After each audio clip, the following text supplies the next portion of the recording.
ಒಂದ್ ಕಡೆ ಭಾರತ ಹಾಗೂ ಪಾಕಿಸ್ತಾನ ನಡುವೆ ಯುದ್ಧ ಭೀತಿ ಇರುವಾಗಲೇ ಅತ್ತ ಮರಳುಗಾಡಿನಲ್ಲಿ ಮತ್ತೆ ಕ್ಷಿಪಣಿಗಳು ಹಾರಿವೆ. ಇಸ್ರೇಲ್ ಮೇಲೆ ಹೌತಿ ಉಗ್ರರು ಕ್ಷಿಪಣಿ ದಾಳಿ ನಡೆಸಿ ಅಟ್ಟಹಾಸಗೈದಿದ್ದಾರೆ. ವಿಮಾನ ನಿಲ್ದಾಣವನ್ನೇ ಟಾರ್ಗೆಟ್ ಮಾಡಿ ಸ್ಫೋಟಿಸಲಾಗಿದ್ದು, ಇದಕ್ಕೆ ಕೆಂಡಾಮಂಡಲವಾಗಿರುವ ಪ್ರಧಾನಿ 7 ಪಟ್ಟು ಹೆಚ್ಚಿನ ಪ್ರತಿದಾಳಿ ನಡೆಸುವುದಾಗಿ ಗುಡುಗಿದ್ದಾರೆ. ಮಧ್ಯ ಪ್ರಾಚ್ಯದಲ್ಲಿ ಮತ್ತೆ ದಾಳಿ ಶುರುವಾಗಿದೆ. ಪ್ರಾಣಭಯಕ್ಕೆ ಹೆದರಿ ನಾಗರಿಕರು ಬಂಕರ್ ಮೊರೆ ಹೋಗುತ್ತಿದ್ದಾರೆ. ಮತ್ತೊಂದು ಹಂತದ ಯುದ್ಧಕ್ಕೆ ಮರಳುಗಾಡು ಸಜ್ಜಾಗಿದೆ. ಇಸ್ರೇಲ್ ಹಾಗೂ ಮತಾಂತರ ನಡುವೆ ಮತ್ತೊಂದು ಸುತ್ತಿನ ಯುದ್ಧ ಶುರುವಾಗಿದೆ. ಇಸ್ರೇಲ್ನಲ್ಲಿ ಮತ್ತೆ ಹೌತಿ ಉಗ್ರರ ಅಟ್ಟಹಾಸ ಮುಂದುವರೆದಿದ್ದು, ಇಸ್ರೇಲ್ನ ಬೆನ್ ಗುರಿಯನ್ ವಿಮಾನ ನಿಲ್ದಾಣದಲ್ಲಿ ಕ್ಷಿಪಣಿ ದಾಳಿ ನಡೆಸಿದೆ. ಯೆಮೆನ್ನಿಂದ ಹಾರಿಸಿದ ಕ್ಷಿಪಣಿ ಬೆನ್ ಗುರಿಯನ್ ವಿಮಾನ ನಿಲ್ದಾಣದ ಮುಖ್ಯ ಟರ್ಮಿನಲ್ ಬಳಿ ಬಿದ್ದಿದ್ದು 4 ಗಾಯಗೊಂಡಿದ್ದಾರೆ. ಇಸ್ರೇಲ್ ಗುರಿಯಾಗಿಸಿಕೊಂಡಿರುವ ಇರಾನ್ ಬೆಂಬಲಿತ ಹೌತಿ ಉಗ್ರರು ನಾವು ಪ್ಯಾಲೆಸ್ತೀನಿಯರನ್ನ ಜೊತೆಗಿದ್ದೇವೆ ಅಂತ ಕ್ಷಿಪಣಿ ಮತ್ತು ಡ್ರೋನ್ ದಾಳಿ ಮಾಡಿದ್ದಾರೆ. ದಾಳಿ ಬೆನ್ನಲ್ಲೇ ಸ್ಥಳೀಯರು ಬೆಚ್ಚಿಬಿದ್ದಿದ್ದಾರೆ. ಪ್ರಾಣಭಯಕ್ಕೆ ಚೆಲ್ಲಾಪಿಲ್ಲಿಯಾಗಿ ಓಡಾಡಿದ್ದಾರೆ. ಈ ಬೆನ್ನಲ್ಲೇ ಮುಂಜಾಗ್ರತಾ ಕ್ರಮವಾಗಿ ವಿಮಾನ ನಿಲ್ದಾಣದಲ್ಲಿ ವಿಮಾನ ಹಾರಾಟವನ್ನು ತಾತ್ಕಾಲಿಕವಾಗಿ ಸ್ಥಗಿತಗೊಳಿಸಲಾಗಿದೆ. ಅತ್ತ ಕ್ಷಿಪಣಿ ದಾಳಿ ಮಾಡಿದ ನಂತರ ದೊಡ್ಡ ಸಾಧನೆ ಮಾಡಿದಂತೆ ಪ್ರತ್ಯಕ್ಷವಾದ ಹೌತಿ ಮಿಲಿಟರಿ ವಕ್ತಾರ ಹಯ್ಯಾ ಸ್ಯಾರಿ ಬೆನ್ ಗುರಿಯನ್ ವಿಮಾನ ನಿಲ್ದಾಣ ಇನ್ನು ಮುಂದೆ ಪ್ರಯಾಣಕ್ಕೆ ಸುರಕ್ಷಿತವಲ್ಲ ಎಂದಿದ್ದಾನೆ.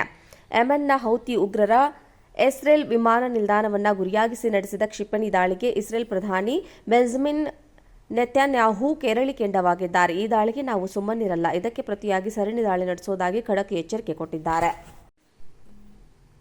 ಒಂದ್ ಕಡೆ ಭಾರತ ಹಾಗೂ ಪಾಕಿಸ್ತಾನ ನಡುವೆ ಯುದ್ಧ ಭೀತಿ ಇರುವಾಗಲೇ ಅತ್ತ ಮರಳುಗಾಡಿನಲ್ಲಿ ಮತ್ತೆ ಕ್ಷಿಪಣಿಗಳು ಹಾರಿವೆ. ಇಸ್ರೇಲ್ ಮೇಲೆ ಹೌತಿ ಉಗ್ರರು ಕ್ಷಿಪಣಿ ದಾಳಿ ನಡೆಸಿ ಅಟ್ಟಹಾಸಗೈದಿದ್ದಾರೆ. ವಿಮಾನ ನಿಲ್ದಾಣವನ್ನೇ ಟಾರ್ಗೆಟ್ ಮಾಡಿ ಸ್ಫೋಟಿಸಲಾಗಿದ್ದು, ಇದಕ್ಕೆ ಕೆಂಡಾಮಂಡಲವಾಗಿರುವ ಪ್ರಧಾನಿ 7 ಪಟ್ಟು ಹೆಚ್ಚಿನ ಪ್ರತಿದಾಳಿ ನಡೆಸುವುದಾಗಿ ಗುಡುಗಿದ್ದಾರೆ.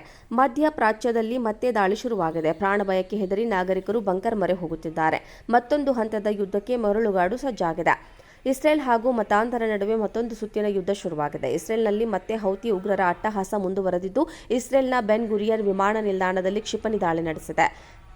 ಯೆಮೆನ್ನಿಂದ ಹಾರಿಸಿದ ಕ್ಷಿಪಣಿ ಬೆನ್ ಗುರಿಯನ್ ವಿಮಾನ ನಿಲ್ದಾಣದ ಮುಖ್ಯ ಟರ್ಮಿನಲ್ ಬಳಿ ಬಿದ್ದಿದ್ದು 4 ಗಾಯಗೊಂಡಿದ್ದಾರೆ. ಇಸ್ರೇಲ್ ಗುರಿಯಾಗಿಸಿಕೊಂಡಿರುವ ಇರಾನ್ ಬೆಂಬಲಿತ ಹೌತಿ ಉಗ್ರರು ನಾವು ಪ್ಯಾಲೆಸ್ತೀನಿಯರನ್ನ ಜೊತೆಗಿದ್ದೇವೆ ಅಂತ ಕ್ಷಿಪಣಿ ಮತ್ತು ಡ್ರೋನ್ ದಾಳಿ ಮಾಡಿದ್ದಾರೆ. ದಾಳಿ ಬೆನ್ನಲ್ಲೇ ಸ್ಥಳೀಯರು ಬೆಚ್ಚಿಬಿದ್ದಿದ್ದಾರೆ. ಪ್ರಾಣಭಯಕ್ಕೆ ಚೆಲ್ಲಾಪಿಲ್ಲಿಯಾಗಿ ಓಡಾಡಿದ್ದಾರೆ. ಈ ಬೆನ್ನಲ್ಲೇ ಮುಂಜಾಗ್ರತಾ ಕ್ರಮವಾಗಿ ವಿಮಾನ ನಿಲ್ದಾಣದಲ್ಲಿ ವಿಮಾನ ಹಾರಾಟವನ್ನು ತಾತ್ಕಾಲಿಕವಾಗಿ ಸ್ಥಗಿತಗೊಳಿಸಲಾಗಿದೆ. ಅತ್ತ ಕ್ಷಿಪಣಿ ದಾಳಿ ಮಾಡಿದ ನಂತರ ದೊಡ್ಡ ಸಾಧನೆ ಮಾಡಿದಂತೆ ಪ್ರತ್ಯಕ್ಷವಾದ ಹೌತಿ ಮಿಲಿಟರಿ ವಕ್ತಾರ ಹಯ್ಯಾ ಸ್ಯಾರಿ ಬೆನ್ ಗುರಿಯನ್ ವಿಮಾನ ನಿಲ್ದಾಣ ಇನ್ನು ಮುಂದೆ ಪ್ರಯಾಣಕ್ಕೆ ಸುರಕ್ಷಿತವಲ್ಲ ಎಂದಿದ್ದಾನೆ. ಯೆಮೆನ್ನ ಹೌತಿ ಉಗ್ರರ ಇಸ್ರೇಲ್ ವಿಮಾನ ನಿಲ್ದಾಣವನ್ನು ಗುರಿಯಾಗಿಸಿ ನಡೆಸಿದ ಕ್ಷಿಪಣಿ ದಾಳಿಗೆ ಇಸ್ರೇಲ್ ಪ್ರಧಾನಿ ಬೆಂಜಮಿನ್ ನೆತನ್ಯಾಹು ಕೇರಳಿ ಕೆಂಡವಾಗಿದ್ದಾರೆ. ಈ ದಾಳಿಗೆ ನಾವು ಸುಮ್ಮನಿರಲ್ಲ, ಇದಕ್ಕೆ ಪ್ರತಿಯಾಗಿ ಸರಣಿ ದಾಳಿ ನಡೆಸುವುದಾಗಿ ಖಡಕ್ ಎಚ್ಚರಿಕೆ ಕೊಟ್ಟಿದ್ದಾರೆ. ಒಂದ್ ಕಡೆ ಭಾರತ ಹಾಗೂ ಪಾಕಿಸ್ತಾನ ನಡುವೆ ಯುದ್ಧ ಭೀತಿ ಇರುವಾಗಲೇ ಅತ್ತ ಮರಳುಗಾಡಿನಲ್ಲಿ ಮತ್ತೆ ಕ್ಷಿಪಣಿಗಳು ಹಾರಿವೆ. ಇಸ್ರೇಲ್ ಮೇಲೆ ಹೌತಿ ಉಗ್ರರು ಕ್ಷಿಪಣಿ ದಾಳಿ ನಡೆಸಿ ಅಟ್ಟಹಾಸಗೈದಿದ್ದಾರೆ. ವಿಮಾನ ನಿಲ್ದಾಣವನ್ನೇ ಟಾರ್ಗೆಟ್ ಮಾಡಿ ಸ್ಫೋಟಿಸಲಾಗಿದ್ದು, ಇದಕ್ಕೆ ಕೆಂಡಾಮಂಡಲವಾಗಿರುವ ಪ್ರಧಾನಿ 7 ಪಟ್ಟು ಹೆಚ್ಚಿನ ಪ್ರತಿದಾಳಿ ನಡೆಸುವುದಾಗಿ ಗುಡುಗಿದ್ದಾರೆ. ಮಧ್ಯ ಪ್ರಾಚ್ಯದಲ್ಲಿ ಮತ್ತೆ ದಾಳಿ ಶುರುವಾಗಿದೆ. ಪ್ರಾಣಭಯಕ್ಕೆ ಹೆದರಿ ನಾಗರಿಕರು ಬಂಕರ್ ಮೊರೆ ಹೋಗುತ್ತಿದ್ದಾರೆ. ಮತ್ತೊಂದು ಹಂತದ ಯುದ್ಧಕ್ಕೆ ಮರಳುಗಾಡು ಸಜ್ಜಾಗಿದೆ. ಇಸ್ರೇಲ್ ಹಾಗೂ ಮತಾಂತರ ನಡುವೆ ಮತ್ತೊಂದು ಸುತ್ತಿನ ಯುದ್ಧ ಶುರುವಾಗಿದೆ. ಇಸ್ರೇಲ್ನಲ್ಲಿ ಮತ್ತೆ ಹೌತಿ ಉಗ್ರರ ಅಟ್ಟಹಾಸ ಮುಂದುವರೆದಿದ್ದು, ಇಸ್ರೇಲ್ನ ಬೆನ್ ಗುರಿಯನ್ ವಿಮಾನ ನಿಲ್ದಾಣದಲ್ಲಿ ಕ್ಷಿಪಣಿ ದಾಳಿ ನಡೆಸಿದೆ.